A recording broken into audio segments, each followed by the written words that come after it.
来吧，新玩具，今天我们来玩 CD01的这款白狮擎天柱，原型也是 KO 了铁工厂当时在武士线出的这一套。当时这款的人气还是非常高的。CD 的01这一回在铁工厂的原尺寸上面进行了放大，身上做了一些改模的处理。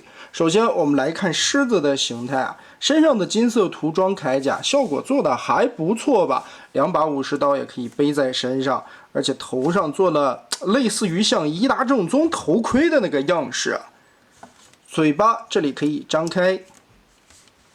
不过这个东西的变形其实就很简单了，铁工厂原版那个其实也就是个一趴变形。前肢这里的可动范围还不错，毕竟是人形的胳膊，完全不会影响。但是后肢这里涉及到锁死的一个状态，所以两条腿部左右是打不开的，中间的扣子把它夹住了。背在身上的两把武器让我想起来白光虎的味道。所以还是那句话，铁工厂的变形向来是送的，但是你永远可以相信他家的美工实力。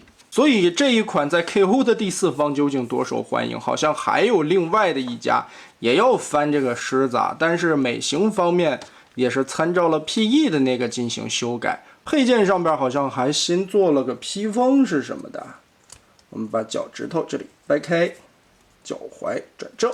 然后顺着这个关节拧个180度，这里要注意啊，它胯部是一个球形关节，旋转这个180度的时候还挺紧，就导致了你转的力大了的这块就容易脱开。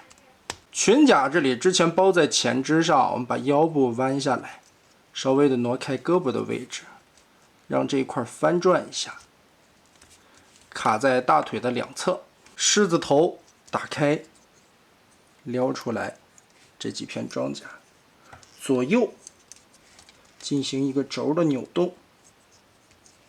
胸口里边两个关节往上提，胸甲放下来，脑袋摆正，爪子就直接往后翻就行了。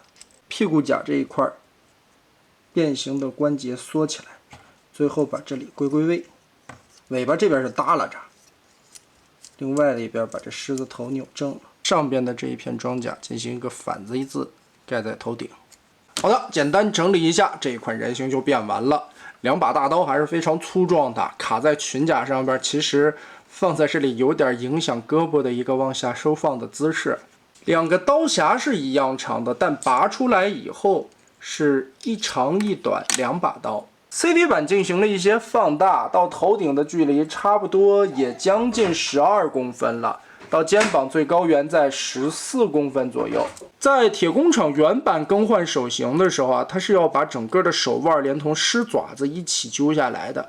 这一回的 CD 版，你只需要揪一个拳头就行了，会带有非常多的替换手型。更换上以后，造型方面来说还是挺不错的。而且这回的配件里边会多带一个武器啊，这个好像叫尺是什么的啊？忍者神龟里边老二用的。可动性方面也能保证一个挺高的素质，摆一些很夸张的造型都毫无压力。